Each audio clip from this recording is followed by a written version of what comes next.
Hey everybody, welcome back to History Student Reacts. Today we'll be watching Rise of China, Cultural Revolution by Epic History. So last time we saw how the Korean War was handled in China, and then we witnessed the tragedy of the Great Leap Forward.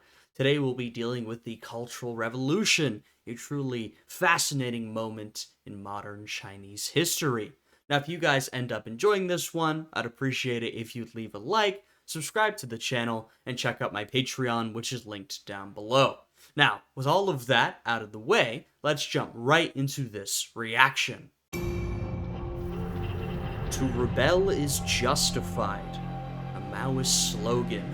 A pretty broad slogan, but I think we'll see a lot of rebellion in this episode, considering the topic. The Little Red Book. The 1960s, and China is back as a major world power. Yeah. A nuclear-armed communist state, charting its own course, with access to vast reserves of human and economic potential.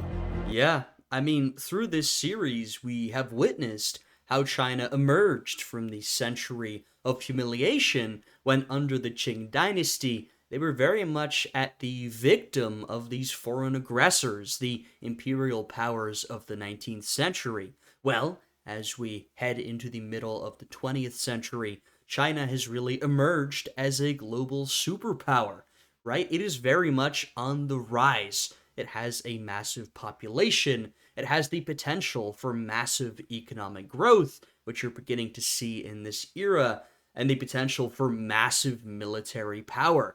Now, that potential has not been fully realized at this point, but even in this moment, China is a very powerful country, and it's clear to everybody who's watching that it will continue to rise through the following years. And yet, recent years have seen disastrous mistakes by China's leaders. Yeah. With horrifying consequences for its people.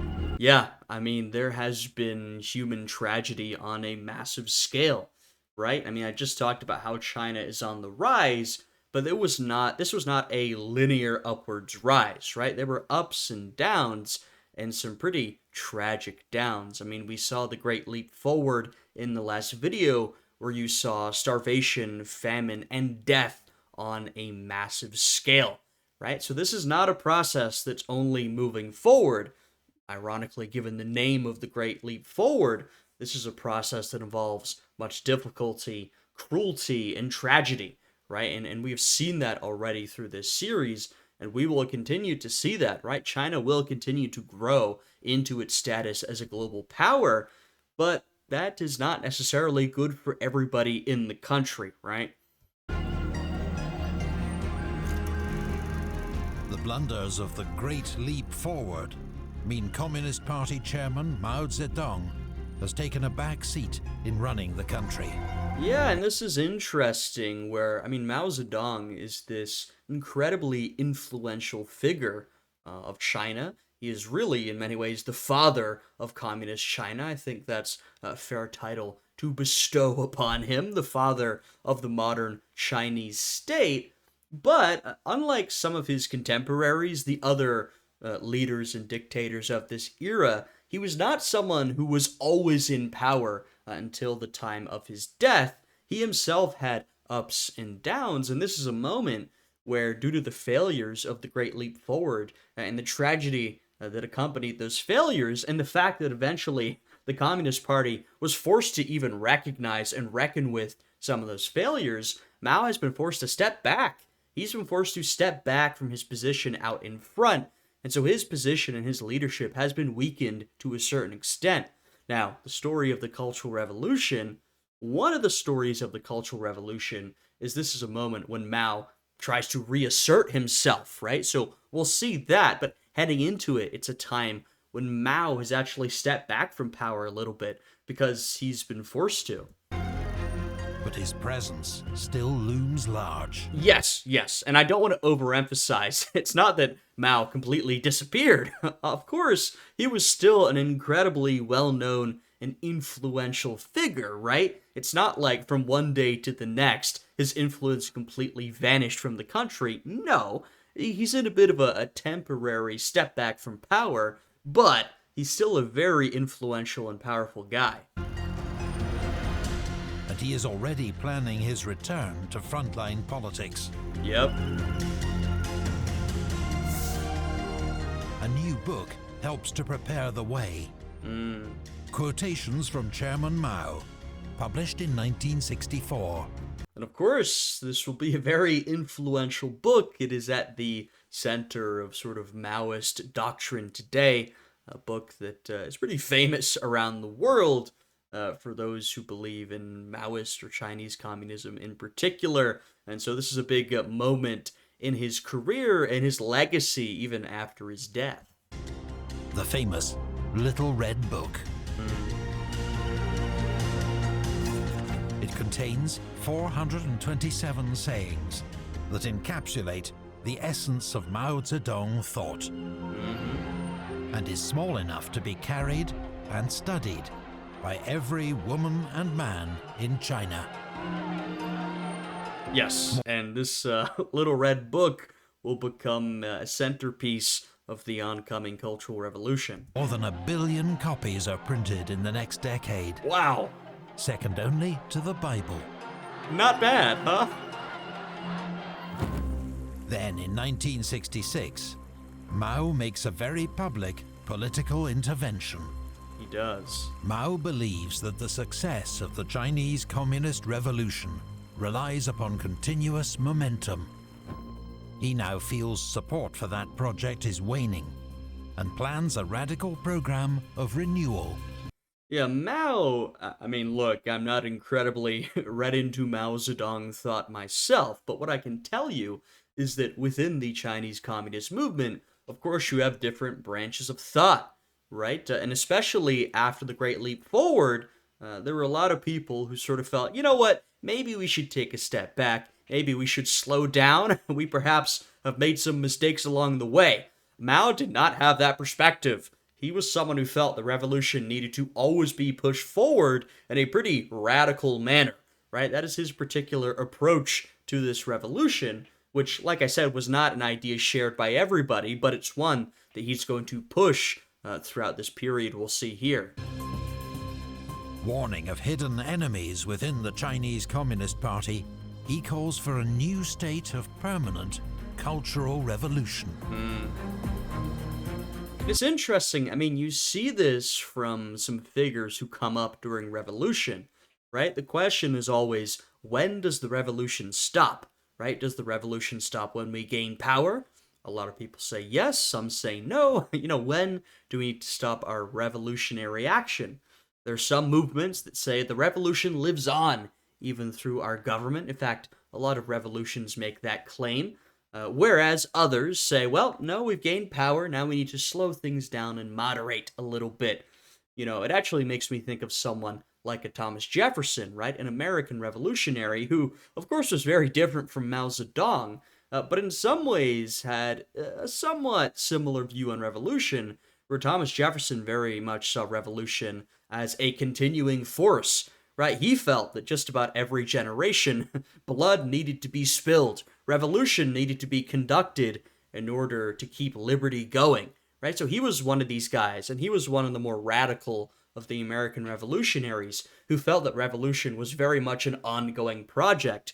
Now, a lot of his contemporaries, in fact, probably most of his contemporaries, disagreed with him, and so America did not see continuous revolution through the years, at least not in that form. But here we have Mao, and he is saying, well, the revolution must continue, it's not done yet. The youth must rise up, he says, and smash the four olds.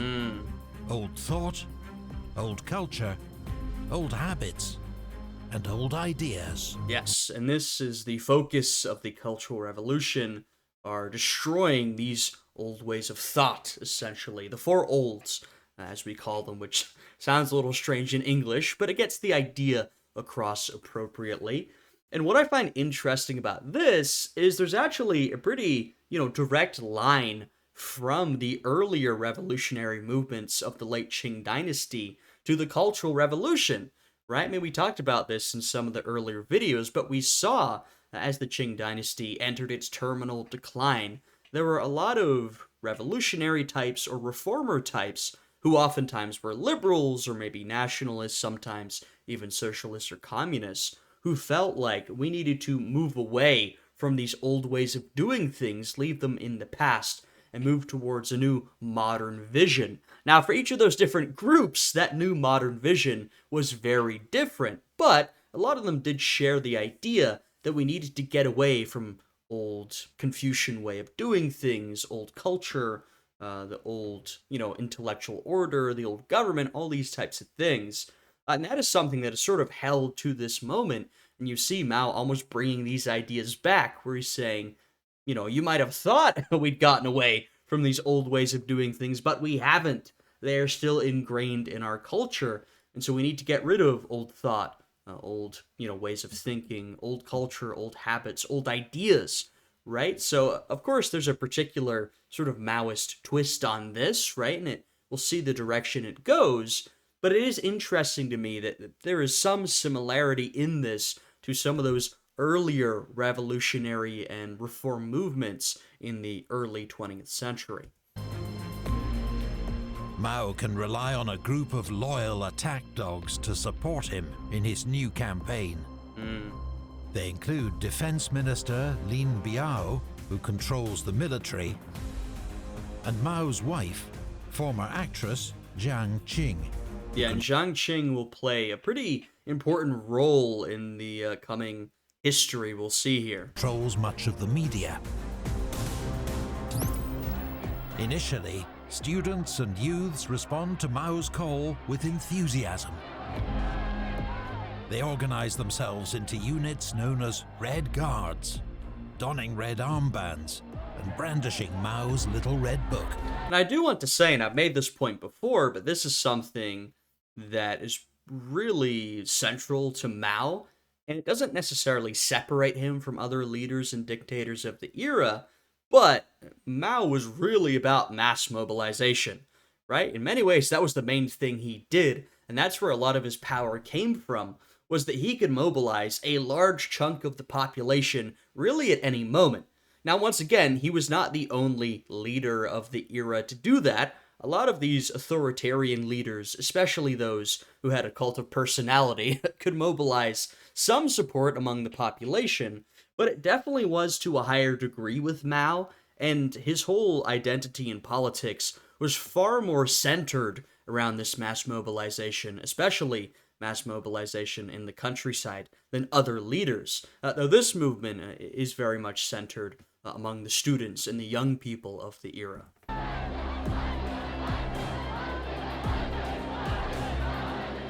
Millions travel to Beijing, where Mao refused them at mass rallies in Tiananmen Square.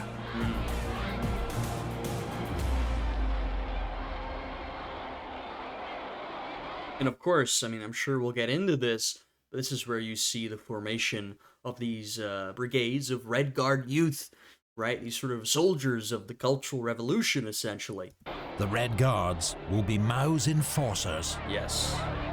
They quickly turn on their university lecturers and high school teachers, symbols of the old order, many of whom are beaten and humiliated. Yeah, I mean, there's a sort of turn against the pre-existing figures of authority is interesting because, of course, the communists had already been in power for a while, but, it's not like they, when they got into power, they removed everybody who had been a figure of authority before. And so these new sort of radicalized and active youth, they turn towards those figures of authority in their lives, particularly these intellectual figures of authority, like they said, professors, teachers, and they take action against them, right? Which could include public humiliation, could include beating, and we'll see the violence escalate to the point of killing and death in this video. And as you can imagine, with any sort of witch hunt, right?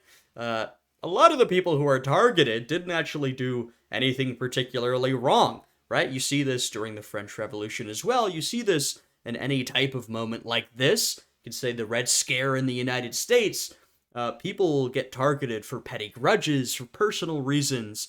And so this is an era of fear and retaliation, especially against you if you're one of these people in these sort of positions of authority. And we saw last time that when sort of criticism was opened up a little bit, you had a lot of these more intellectual types who sort of took a stand against the government, and that did not make the government happy. So, in some ways, this is sort of a continuation of that same retribution against these sort of intellectual types, these figures of authority that may not have been entirely under the thumb of the Communist Party yet.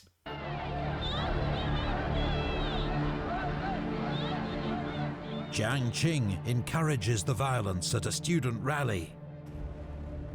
If good people beat bad people, it serves them right. Sheesh. If bad people beat good people, the good people win glory.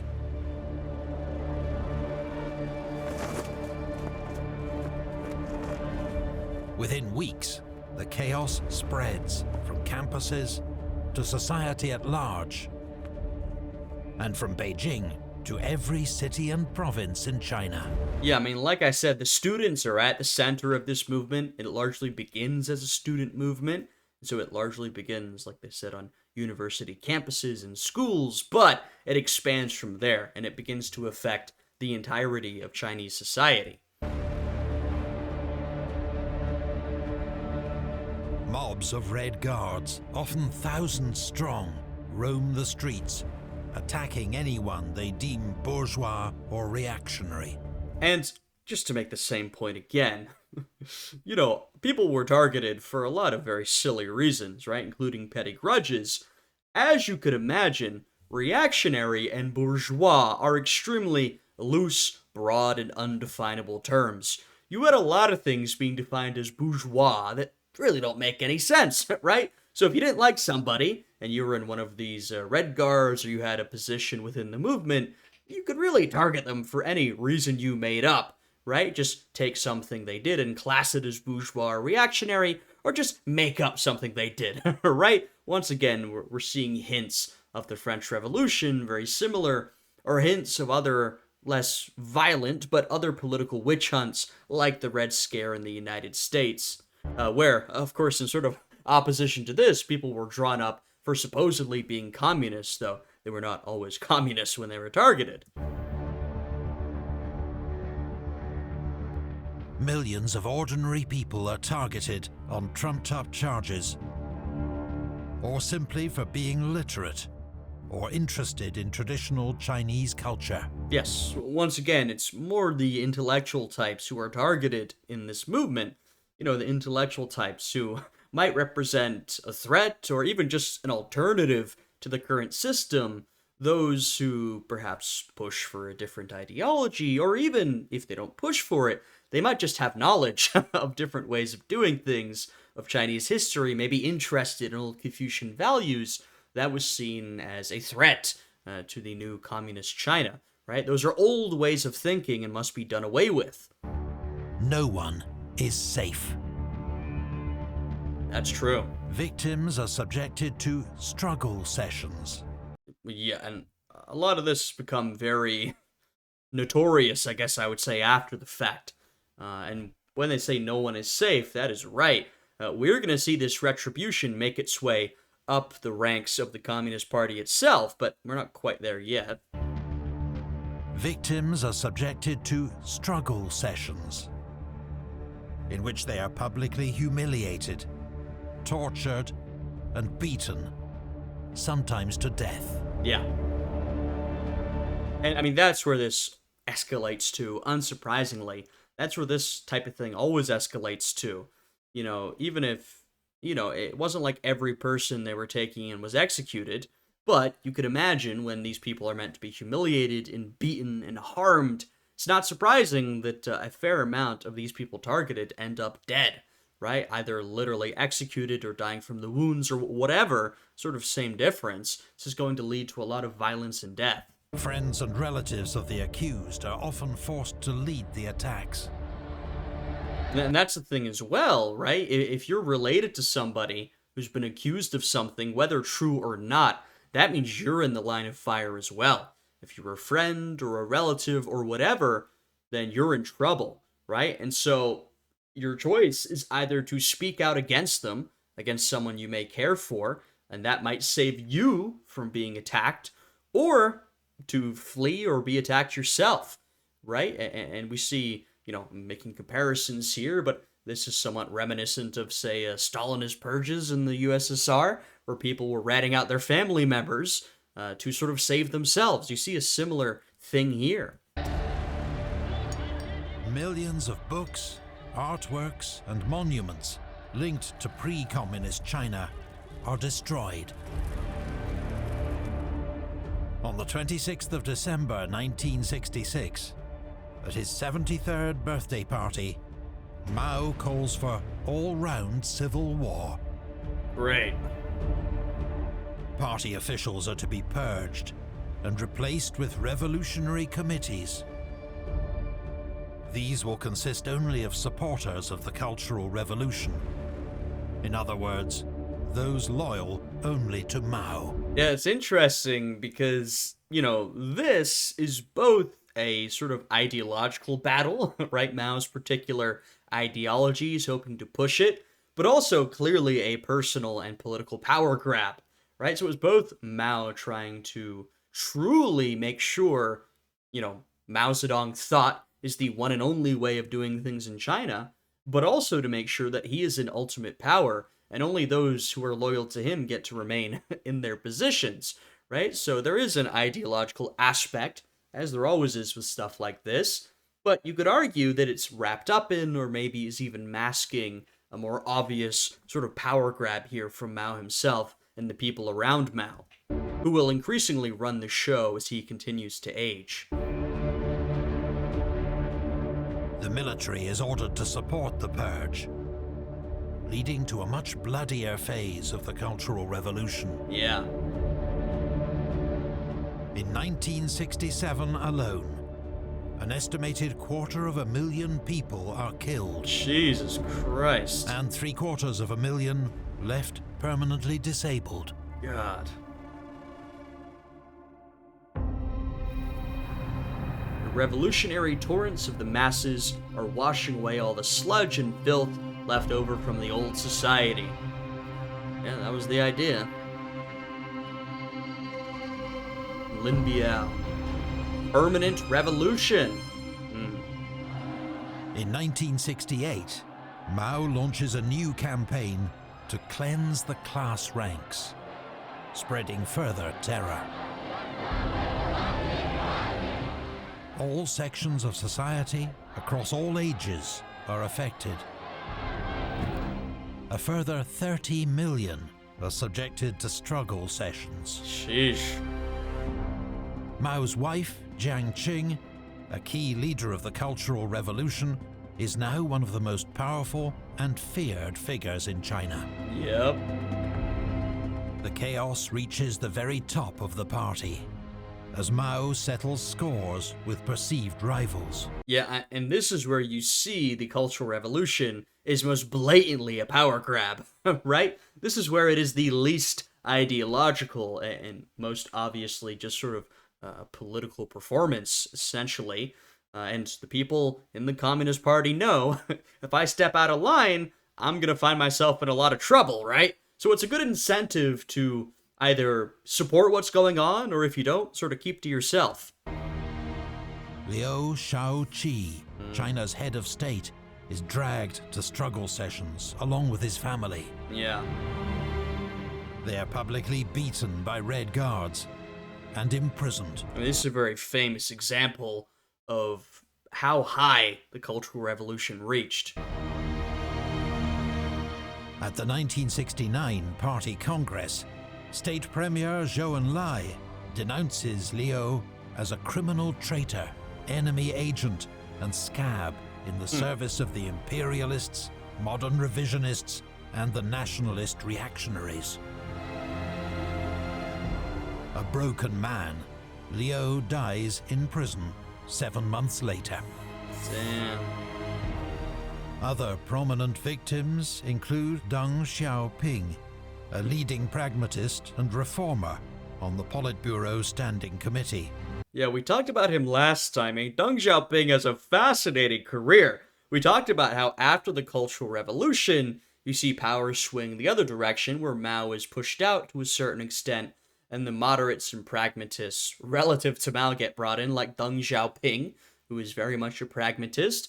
Now the pendulum's swinging in the other direction. We've got the Cultural Revolution. Those like Deng Xiaoping now get pushed out of power. But if you know about China, you know eventually the pendulum will swing back, and Deng Xiaoping will end up back in power, and even more power than he's ever seen. So Deng Xiaoping's a good example of how power sort of swings back and forth through these years of Chinese history. He is sent to work in a tractor factory. His brother is driven to take his own life. Yeah, though if you're just looking at it in this moment, you might think, well, Deng Xiaoping's basically done. His faction is over. Now, we know that's not the case, but in this moment, it really seems like they are completely out of power. His son is tortured by Red Guards for months, and then thrown from a third-floor window, leaving him paralyzed for life. Jesus Christ. Many other senior officials are purged. Among them, Xi Jinping, the father of future Chinese leader Xi Jinping. Oh, wow. Zhou Enlai survives as Premier of the People's Republic of China, though his adopted daughter, Sun Weixue, is arrested, tortured, and dies in prison. God. Zhou expresses no public criticism and endorses the persecution of former colleagues. It is a strategy of political survival. Yeah, so Zhou Enlai is sort of tiptoeing around the edge here. So I talked about earlier how all of this is a good incentive. If you don't agree with this, then you should try and keep to yourself, right? So Zhou Enlai, he publicly supports all of this. He's not the most strident supporter, but he's really doing it to secure his own survival, right? So he's turning against his old colleagues. He's allowing the people around him to be abused because he wants to keep his political career going. So he's not quite a full-throated supporter of all of this, but he does not let himself get caught up in the retribution that's happening here. His personal relationship with Mao is uneasy. Yeah. Mao envies Zhou's popularity, but relies on him to run the government and mastermind China's foreign relations. And that, Zhou Enlai has got an interesting position here where, of course, Mao, he's the number one guy. He's got this whole cult of personality around him. But Zhou Enlai, he's an OG as well. He's also very popular with the people, right? And so Zhou Enlai, that's why he's sort of tiptoeing around, where he's like, okay, well, I'm going to try and stay in power here, because he knows he has some degree of leverage over Mao, even in this moment. Now, he also knows if he really speaks out, he's going to get in trouble, but Mao can't quite afford to do away with him in the way that he might like to, right? Given that Mao would prefer more control to himself. So Zhou Enlai still holds a degree of influence and power that a lot of his colleagues are losing in this moment. And like they pointed out, Zhou Enlai plays a big role in running the government, also a big role in the foreign diplomacy of China. You'll oftentimes, when they're meeting with foreign leaders in this era, Zhou Enlai will be the one doing a lot of that upfront diplomacy instead of Mao himself. However, Mao names loyalist Defense Minister Lin Biao, not Zhou, to be his successor when the time comes. In July 1968, Mao orders the Red Guards to end their attacks, which have served their purpose. But bloody suppressions and campaigns will continue for years. Yeah, obviously. Can't really just bring things to a close like that, especially when you've been preaching a doctrine of permanent revolution. The revolution should continue. When you say, all right, the purges are done, everyone's like, no, they're not. You said we should keep the revolution going. And so a lot of the violence continues even after this point. In the final reckoning, Mao's Cultural Revolution claims the lives of unknown thousands, perhaps millions. Hmm. It inflicts cruel and inhumane treatment on countless more, and destroys huge swathes of China's cultural heritage. Yeah. The deep trauma, for victims and perpetrators, lasts to this day. And I always think it's a shame. I mean, the number one tragedy of all of this is the human cost. The deaths, the torture, the abuse that was done onto people. That is the worst of all of it. Secondarily, I do think it's a shame whenever countries destroy their own history and cultural artifacts and art and things like that. I always think even if you don't agree or you don't necessarily like your history and your cultural artifacts, you don't need to, hang it up for everybody to see out in the town square, but at least preserve it, keep it in a museum, you know what I mean? I think these things should be held on to, preserved. You don't need to venerate them, I'm not saying that. But it's always a shame when you see elements of history be destroyed. Of course, I'm a history guy, right? So I'm particularly interested in that. But, that's an additional shame of all of this, of course, along with the main thing, which is the human cost.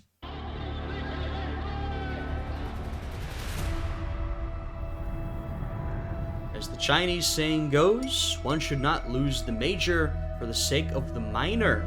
Zhou Enlai to President Nixon. Wow. Ping pong diplomacy. Ooh, interesting. Okay.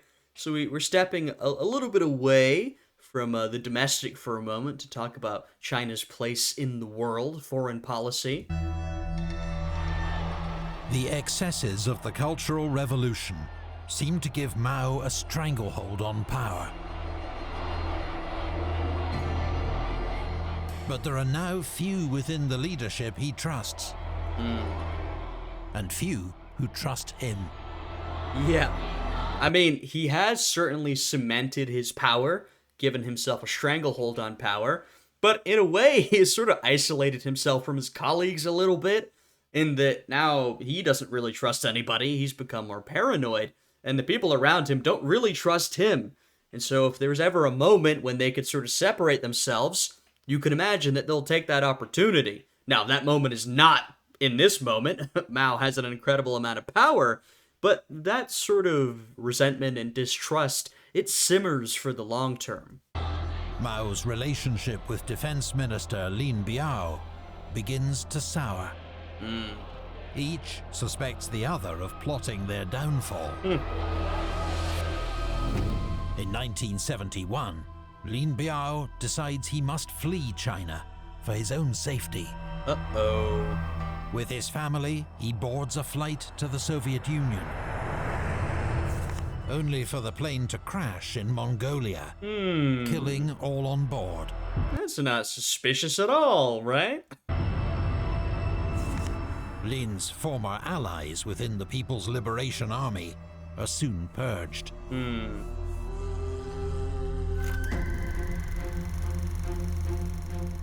With Lin out of the picture, Premier Zhou Enlai rises further in status and authority. Yes.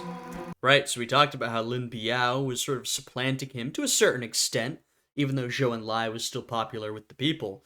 Now that Lin Biao is gone, that gives Zhou Enlai even more of an opportunity to step up, which also might make Mao a little bit uncomfortable, but, well, this is who's left.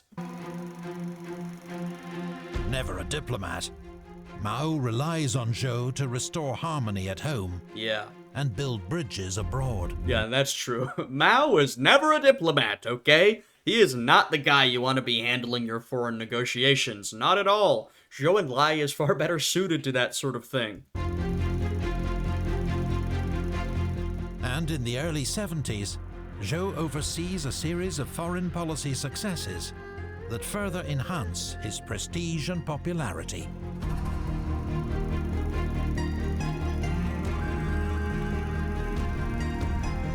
Since 1945, China's seat at the UN has been held by Taiwan, formerly the Republic of China. Yeah. This is the state created by Chiang Kai-shek's nationalist government when it fled at the end of the Civil War.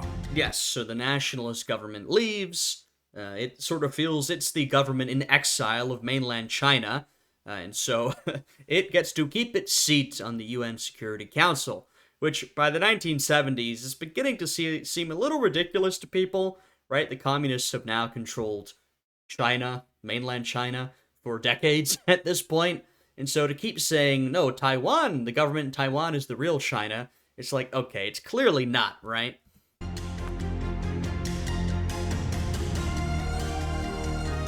But in 1971, after years of diplomatic maneuvering, the UN votes to recognize the People's Republic of China, Communist China, as the country's sole legitimate representative, and transfers to it Taiwan's seat as one of the UN Security Council's 5 permanent members. Which is, of course, a powerful seat, and, it's pretty obvious why countries like the United States and its allies wanted to prevent this from happening, right? But at this point, both because it sort of seems like it must happen, and due to the diplomatic maneuvering by China, China is now granted, or I should say, Communist China is now given that seat that the nationalist government in Taiwan was holding. Since the 60s, China's relations with the Soviet Union have been frosty. Yeah. There have even been bloody border clashes between the two nuclear-armed communist powers. I mean, relations had been frosty for a while. We saw how after the fall of Stalin, Khrushchev goes through a process of de-Stalinization. Mao does not like that, right? And so relations had not been good for a while, and they continue to not be good. The first is in 1969. And they're getting worse with these border clashes. In the east. But fighting later spreads to Xinjiang, leaving scores dead.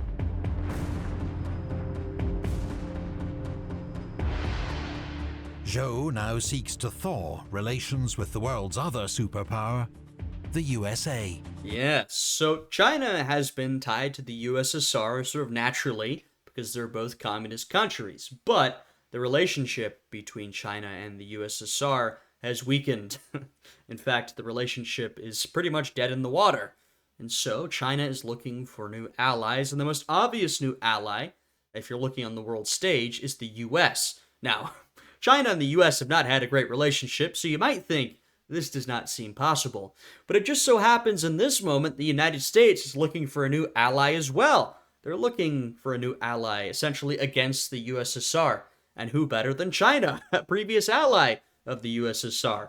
And this is all going to happen under Nixon, and of course, Henry Kissinger, right? Nixon and Kissinger in particular, along with Zhou Enlai in China, are going to sort of mastermind this new diplomatic approach. And all this is very much related, from the US perspective, to the war with Vietnam and Cambodia and all these different things. The US is also looking to put pressure on in those areas and find an ally in China.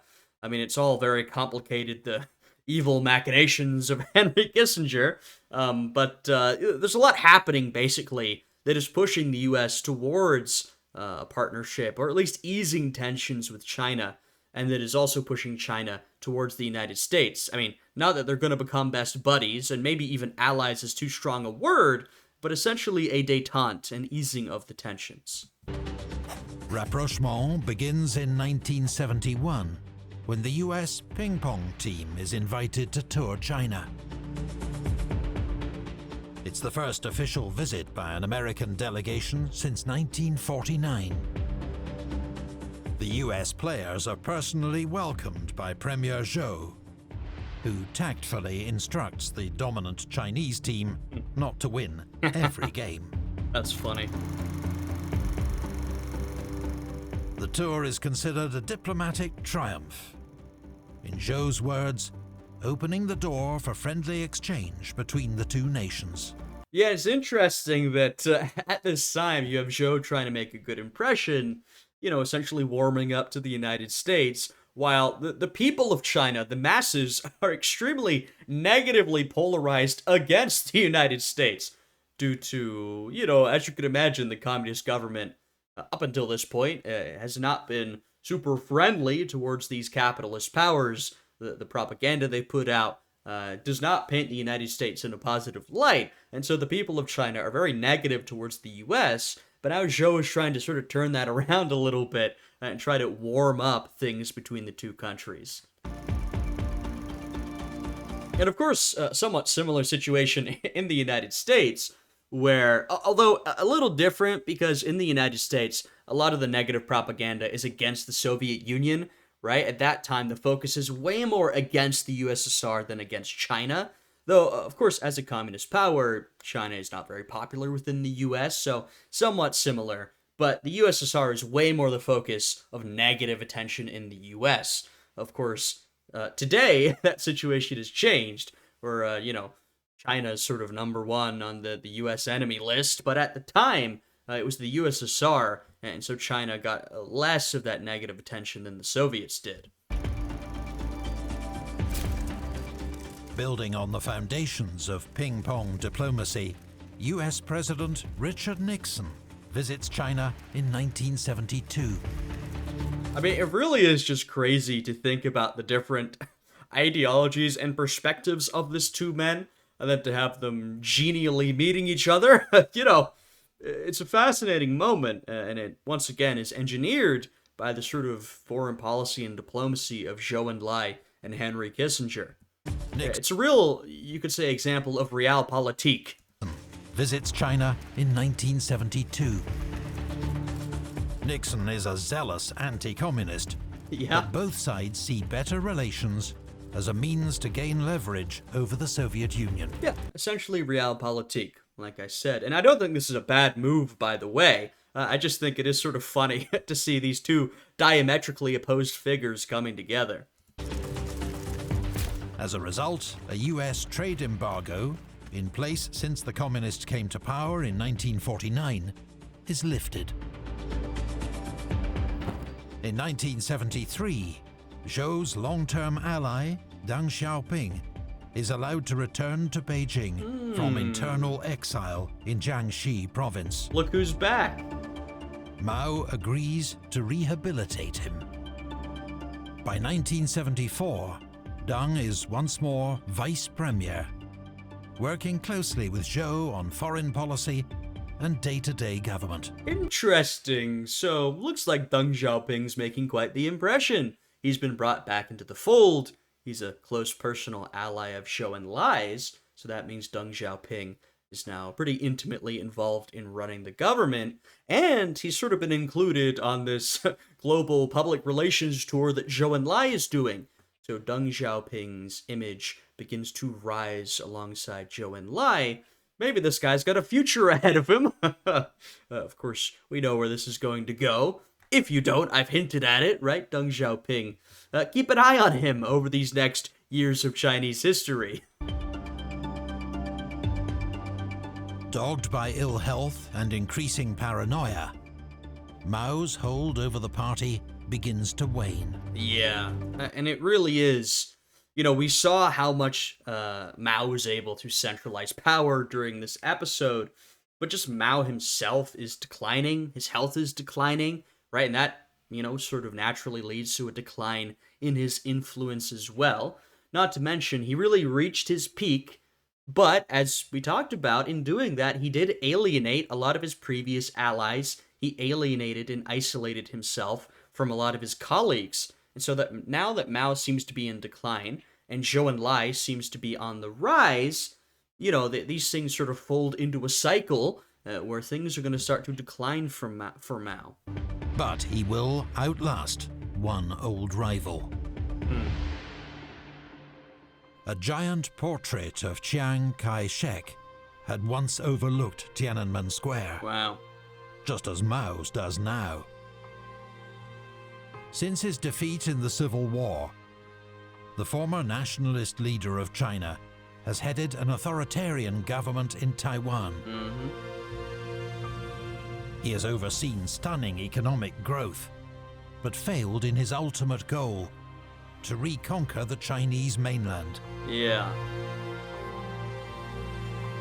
Chiang dies in Taipei in April 1975, aged 87. And I mean, it's interesting because the sort of rhetoric surrounding Taiwan today is that it's, this sort of democratic state that's very much at risk at the moment, um, which is true. But of course, for many decades after the nationalist government moves there, it's essentially a far right dictatorship under Chiang Kai shek, which is, of course, a Western ally. And you can imagine that all of this US China rapprochement is a little uncomfortable for Taiwan. But it does not run as a democracy for many years after the nationalist government establishes itself. Now, of course, Chiang Kai shek here is passing away. You will see things start to shift and change in Taiwan in the following years. The rivalry between the two leaders passes to a new generation, but remains as fierce as ever. Frenemies. 4 months later, China is hit by a powerful typhoon. Heavy rain in Hunan province causes dozens of dams to collapse. The resulting floods destroy millions of homes, but the authorities suppress reporting of the disaster. Not good. The official death toll is 26,000. More recent estimates point to a number several times higher. Sheesh. I mean, you see this in these types of authoritarian regimes where even if something happens that isn't necessarily their fault, they want to downplay the negative consequences, right? I mean, everyone's probably going to think of Chernobyl, right, with the USSR, actually, that of course was their fault to a certain degree. That was not a natural disaster. That was a nuclear disaster. But even after it happens and it's done, the USSR is not totally open and transparent with the situation. They essentially try to lie their way through the crisis, and as it becomes increasingly clear that things have gone badly wrong, they have to slowly step closer towards the truth while still trying to downplay the situation. The failure of the dams, built at the height of Mao's Great Leap Forward, is a tragic reminder of past mistakes. Just as China's future path is suddenly thrown into doubt.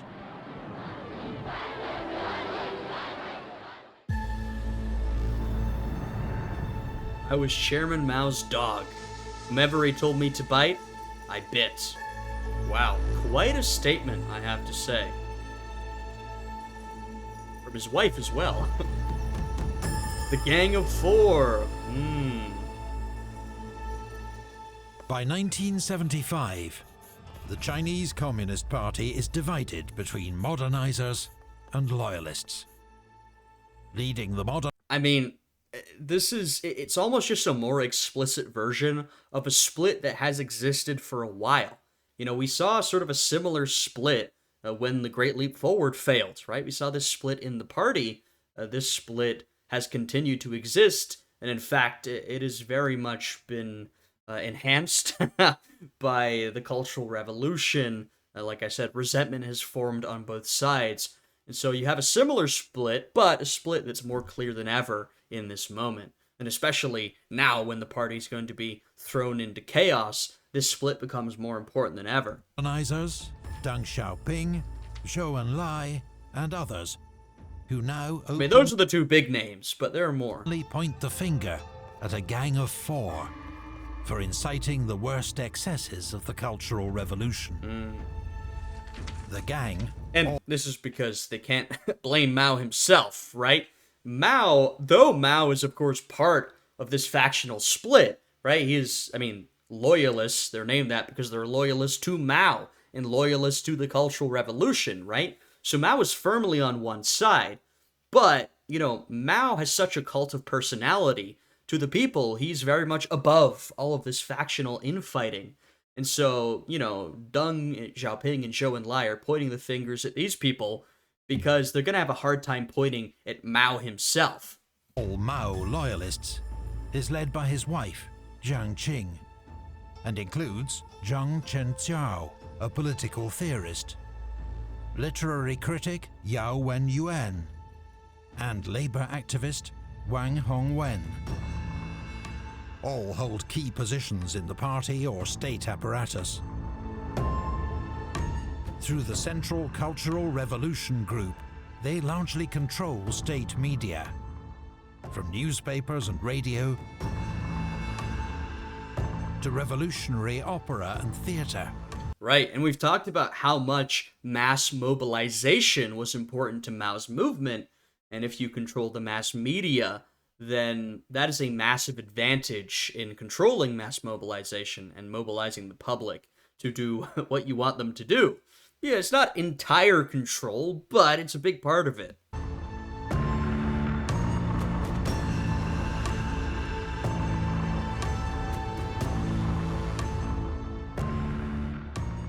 The Gang of Four fight back against the modernizers, turning their propaganda machine against Deng and Zhou, who are labeled counter-revolutionary rightists. Uh-oh.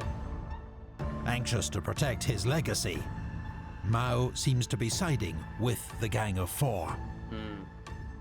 Then, well, unsurprisingly, I mean, once again, they're loyalists to him. In January 1976, Zhou Enlai dies from cancer.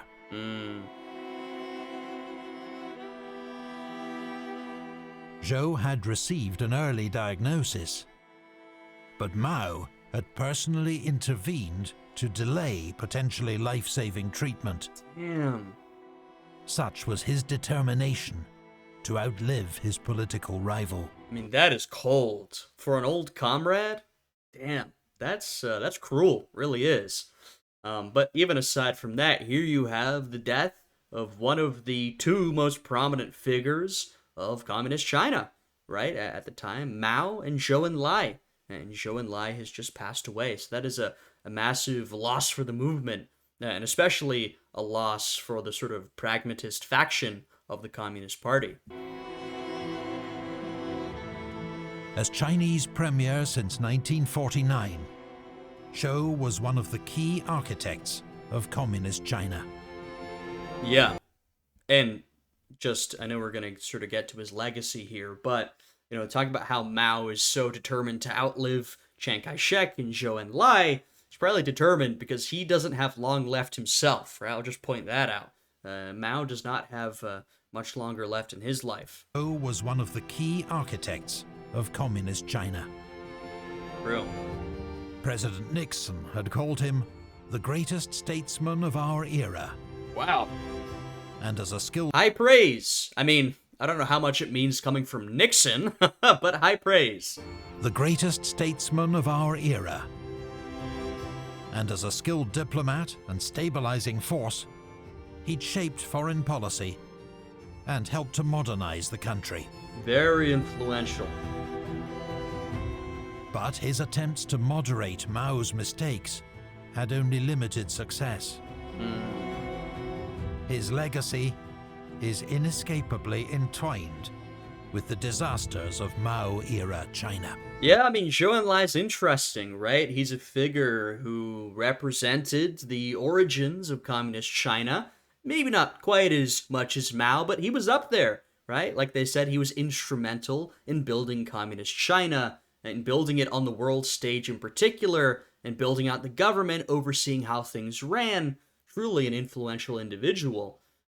And we saw a lot of that influence in this episode with the sort of foreign policy endeavors, which are really central to China's position in the world today. So it's hard to understate how influential he was, but in an area in which he sort of failed was his attempt to moderate the actions of Mao.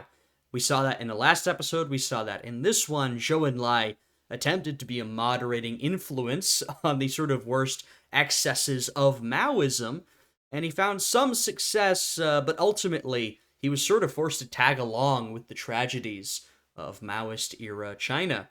We saw the Great Leap Forward, we saw through the Cultural Revolution how Zhou Enlai sort of tried to keep things to himself, right? He didn't necessarily step out and take a stand because it would have meant the end of his career.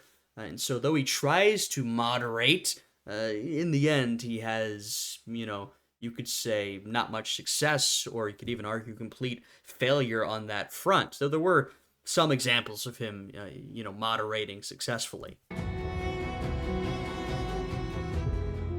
But But Zhou remains hugely popular. Yeah. And on the 4th of April, crowds gather in Tiananmen Square to mourn his death and protest against the attacks made on him by the Gang of Four. Right, and I say, of course, losing him was a big loss to that pragmatist movement, but also, and it's a little, maybe not nice to say, but any loss is going to be a sort of political opportunity, right? And so the event of his death is also an opportunity for the pragmatist faction of the Communist Party. The following day, the army is sent in to clear the square, with around 40 arrests. That doesn't look good. Zhou's ally, Deng Xiaoping, is blamed for the disturbance and dismissed once again. Not again. Amidst rising tensions at the top of the party, Mao Zedong, plagued by heart and lung problems for years, dies aged 82. Yeah.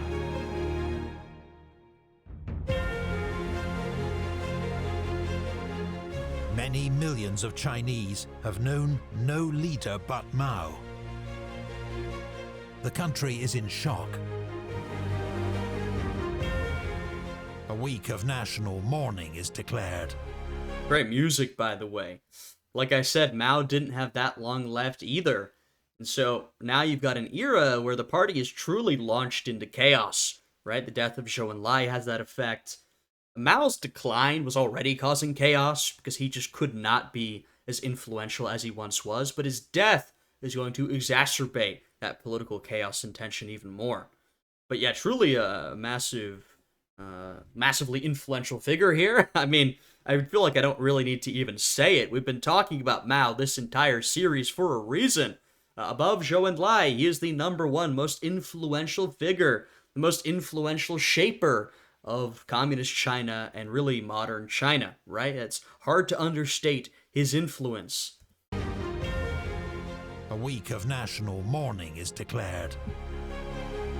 Over 7 days, 1 million visitors file past Mao's body. Wow. As he lies in state in the Great Hall of the People in Tiananmen Square.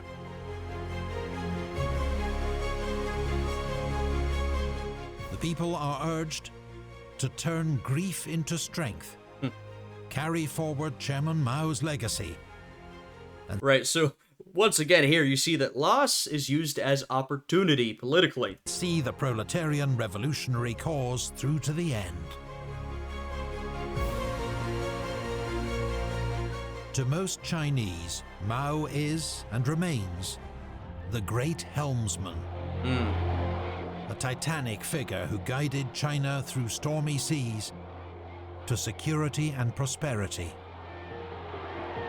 He definitely guided China through stormy seas. I think you can make the argument that he caused some of those storms and exacerbated a lot of those storms as well. But it's undeniable that he guided China for these decades. I mean, both during his time as a revolutionary, as a fighter, during civil war and war, and then as his time sort of heading, communist China really as its main figure. But his successes were matched by disastrous failures. Oh yeah. His agricultural reforms, motivated by pure ideology, triggered the largest man-made famine in history. Tens of millions died as a result. Yeah. The Cultural Revolution saw suffering inflicted on many thousands of innocent victims. Mao's rule has left Chinese society highly regimented and riven with distrust. A place where any dissent is quickly and ruthlessly suppressed.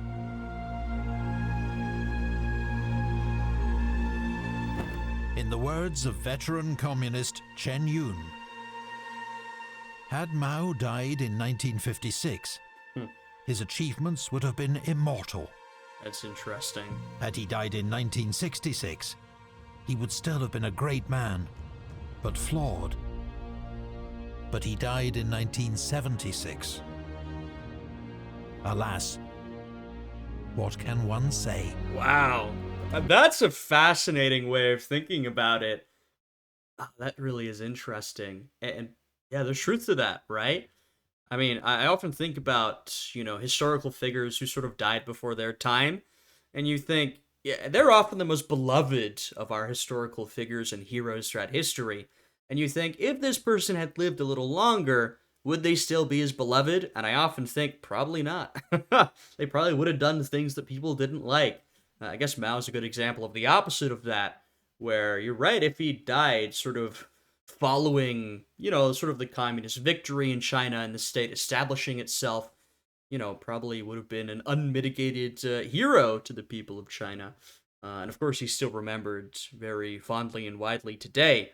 But through the actions he took that led to the Great Leap Forward, or the famine from the Great Leap Forward, and all the millions of deaths and the Cultural Revolution, I mean, just these vast atrocities were committed under his name, right? And so that very much tarnishes his legacy. I'd argue more than tarnishes it, but that's a fascinating way of looking at him.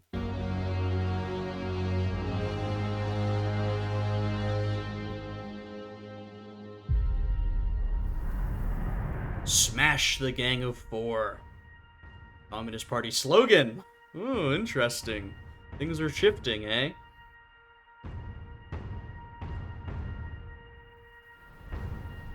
Honoring Mao, rejecting Maoism. Hmm. The Chinese Communist Party is now deeply split between those loyal to Mao and his legacy, and those who oppose the brutality of the Cultural Revolution. I mean, we're in a very similar place to the USSR after the death of Stalin, right? There are those who remained loyal to Stalin and Stalinism, his vision of how things should work, but there were a lot of people, and a lot more people, and those ended up winning out, who wanted to turn the Soviet Union in a different direction, who wanted a certain degree of de-Stalinization.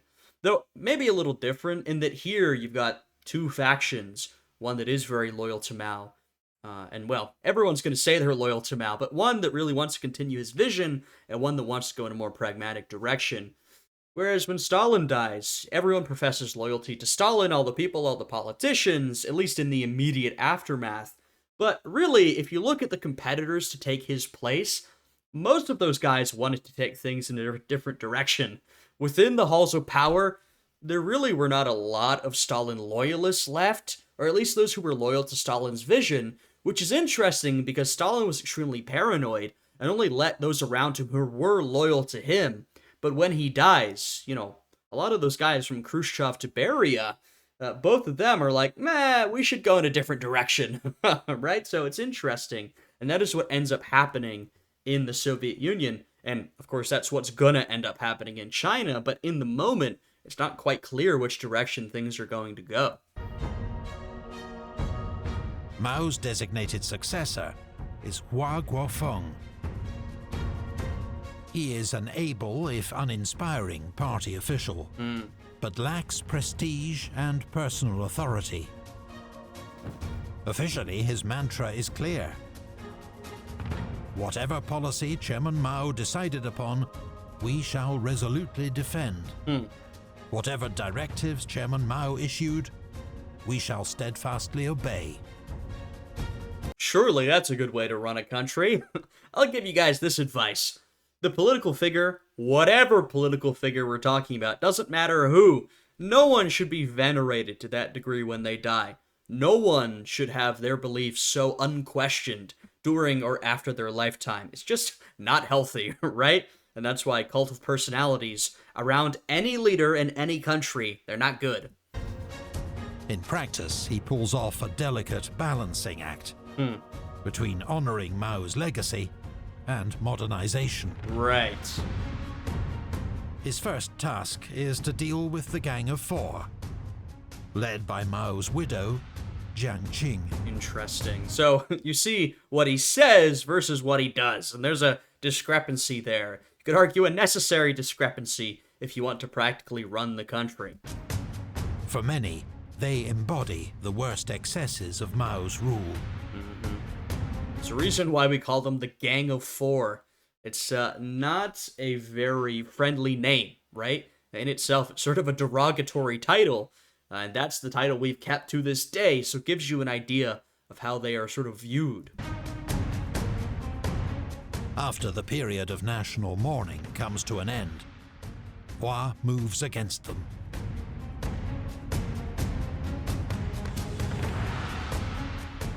On the 6th of October 1976, the Gang of Four are arrested.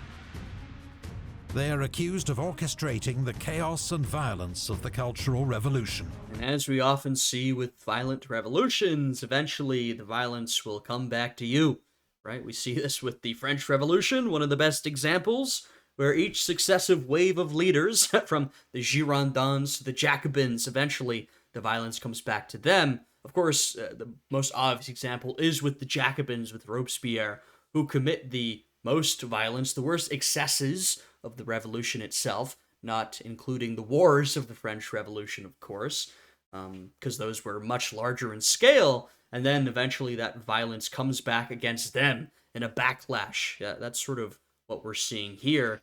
I mean, not necessarily in the case of violence exclusively, but just the sort of, attacks of the Cultural Revolution are now coming back against those who perpetrated that Cultural Revolution. In a televised trial, Jiang Qing defends herself passionately. But all four are found guilty of counter-revolutionary activities. Jiang Qing and Zhun Chenxiao are sentenced to death.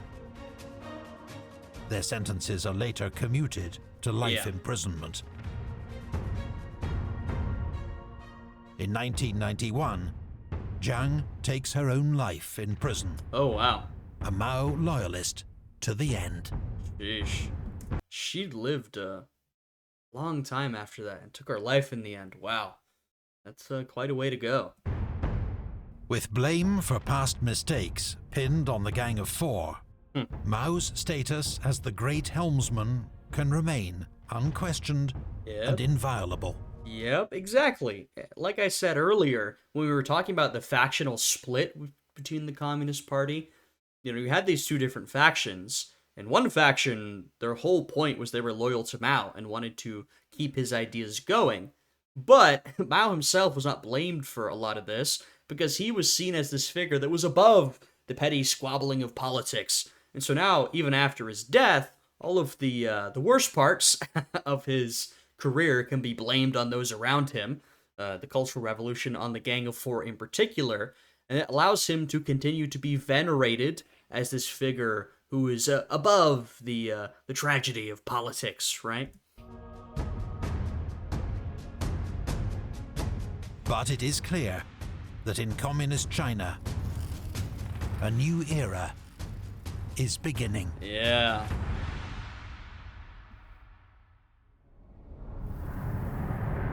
Emancipate the mind, seek truth from facts, unite as one, and look forward.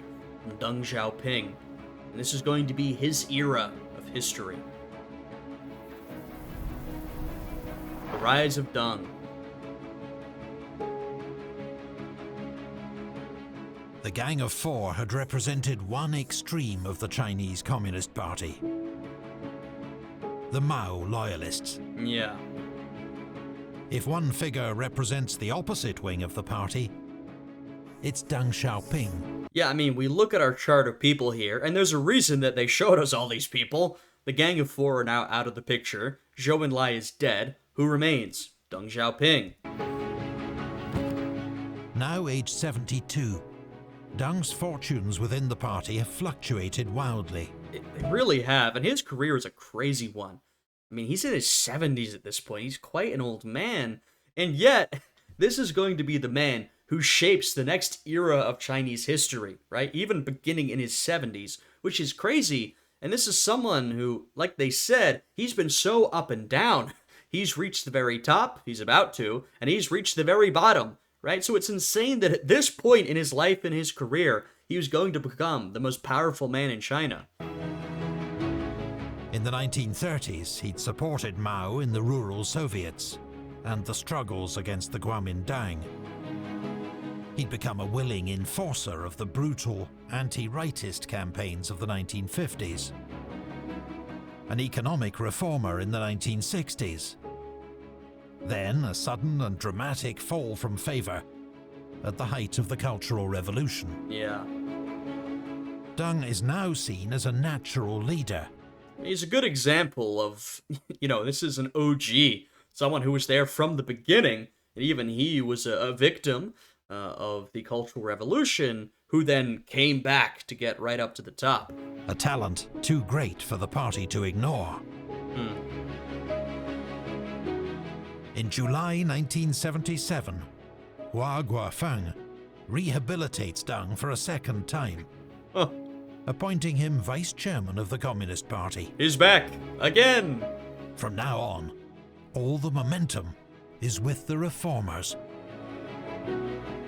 Deng is acutely aware that China is in a disastrous state. Yeah. Weakened by Mao's Great Leap Forward and the Cultural Revolution.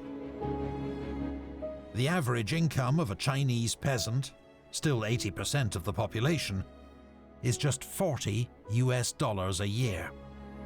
Yeah, and it's interesting. I mean, even, if you compare China from decades ago, prior to the People's Republic, to where they're at now, there has been absolutely impressive growth during that time period.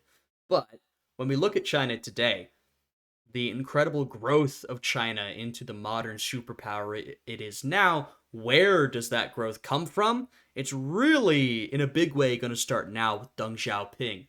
These next few decades of Chinese history, the 70s, late 70s, through to the current moment, is when you'll truly see China explode as an economic, military, and political power around the world. Because of the Cultural Revolution, crucial positions across the country are held by unqualified military officials and Mao loyalists. Universities have been shuttered for a decade. Thousands of educated people and party officials have been exiled to the countryside to perform menial labor. Yeah, which of course was used essentially as a punishment, a sort of ideological punishment under Maoism. But if you just want to look at the efficiency of your state, it really doesn't make sense to have a bunch of people who have expertise in one or more areas, important areas, laboring in the fields. You might as well bring them back to help run the government or run education or run whatever they were doing before, right? Especially when you're in need of those people. And China in this moment is in need of those types of experts.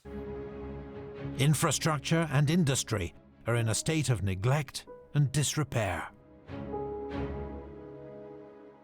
Deng believes the solution must be radical reform. He will deviate from decades of Maoist ideology and advocate openness to new ideas and technologies. And he really does. I mean, it's interesting, if you want to compare the USSR to China, Mao as a figure is still held up a lot in China today, whereas Stalin's image really saw a fall after his death and Khrushchev coming into power. I mean, Khrushchev really denounces a lot of what Stalin does. But interestingly enough, I think you can make the argument that Khrushchev, the reforms, of the political economic system are actually relatively minor compared to what Deng is going to do in China, right? So Deng Xiaoping and the Chinese government sort of keeps that image of Mao alive, but they radically depart from his policies and they go in a very different direction. Whereas in the USSR, they denounce Stalin, and of course, you still find some people in Russia who like Stalin today. It's complicated, but Stalin's image experiences a fall, but a lot of the policy actually stays the same under Khrushchev. There was change. I'm not saying there wasn't. There definitely was, and it was significant, but not nearly as significant as the change you're going to see in China under Deng Xiaoping. Wherever they come from. Students and officials are encouraged to spend time abroad. Whoa. The goal will be the 4 modernizations introduced by Zhou and Enlai. Love that. We went from the 4 olds to the 4 modernizations. In agriculture, industry, science, and defense. Deng steadily increases his power and support within the party. By late 1978, he is officially the third most senior member of the Politburo. Yeah, and the thing is, when you've got systems like this, especially when you've got a sort of split party system and government system, the guy at the top, officially, is not always the most powerful man in the country, right? You saw that with Mao. You know, Mao, during his lifetime, during the last few decades of his life, was the most powerful man in the country, maybe with the exception of that time following the Great Leap Forward. But you had other guys oftentimes running the government, different sectors of the government, running the party, whatever. But Mao was always the most powerful, right? And so Deng Xiaoping, whomever is the leader in any particular moment, he is going to be the most powerful man in this era. But in reality, Deng is calling the shots. Yes, and everyone knows it. Deng Xiaoping is finally free to enact the reforms he believes China desperately needs. The consequence will be a transformation unprecedented in history. Yeah.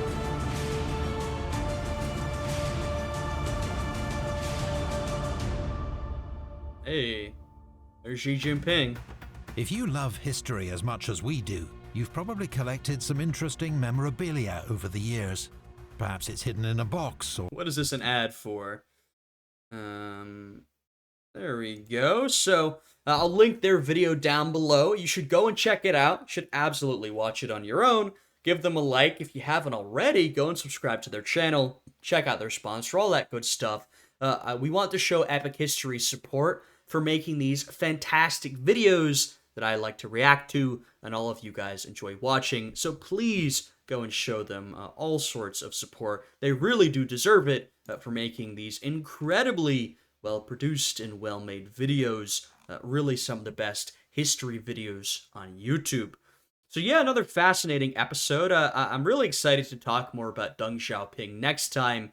We'll do a lot more comparisons, I'm sure, between China and the USSR, right? Because you can compare Deng Xiaoping to Khrushchev, but you can also compare him to someone like Gorbachev, and you'll see that when Gorbachev tried to do major reforms of the USSR, the whole thing literally collapsed.